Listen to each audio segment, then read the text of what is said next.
All right, art people, we are back with the final portion of the bulb ornament project. This is part 3. Last time we were together, we created this beautiful background, very simple background of pine branches using just a few colors of oil pastels.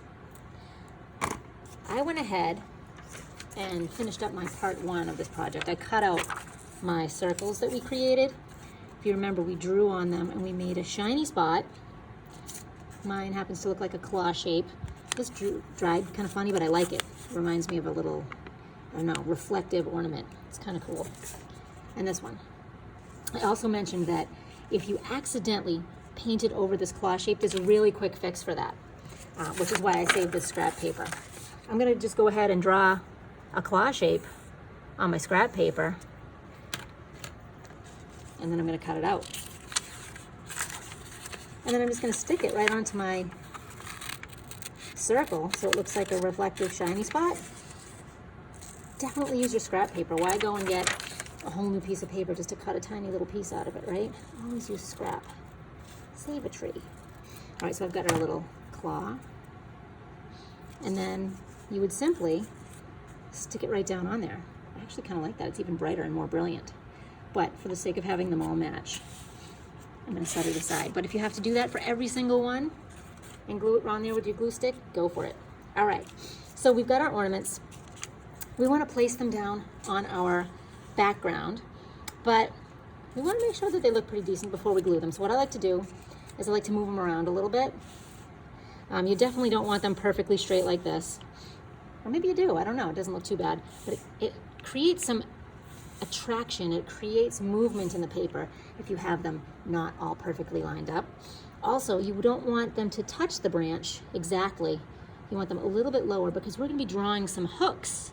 You know, the hooks that hang onto they attach to the balls and you can like click them on the tree. You know what I mean, those little wire hooks. So this is all right. I think I'm going to keep it like that. Time for the glue stick.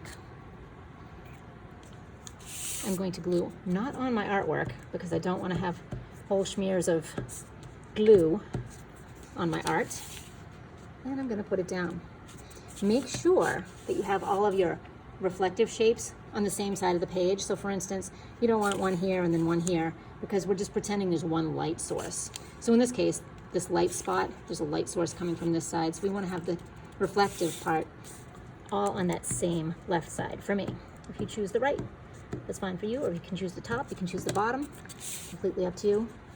But it's more believable if they're all on the same side.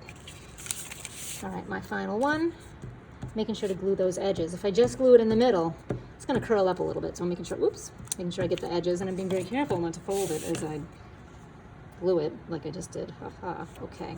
So I'm gonna glue that down. It's looking pretty good. Now we need to add the hooks. And then we're going to add some extras. And when I want you to add extras, that's always meaning add something that I didn't show you. Add something that comes to your mind that would make your artwork look even better than what you've already done. Make it look more amazing and more creative. Right now I've got a white, and I'm digging around for a gray, but I don't seem to have one, but gray would work too. And if you don't have gray, you could mix black and white together, which I might try and do. I'm going to make a little top part to each ornament. If you've ever seen an ornament close up, some of them have a tiny little rounded metal piece that attaches the ball to the hook. And then I'm going to make a little hook just kind of flipping over my branch. Something like that. And if that's too white and too bright, you could go over it a teeny bit with the black. That makes it harder to see though, but maybe that's good, especially if you did it too white. Just blending those colors together. All right, so now the work is done, but I want to add a little something to it. I want to make it my own. I want to make it look, give it that little extra.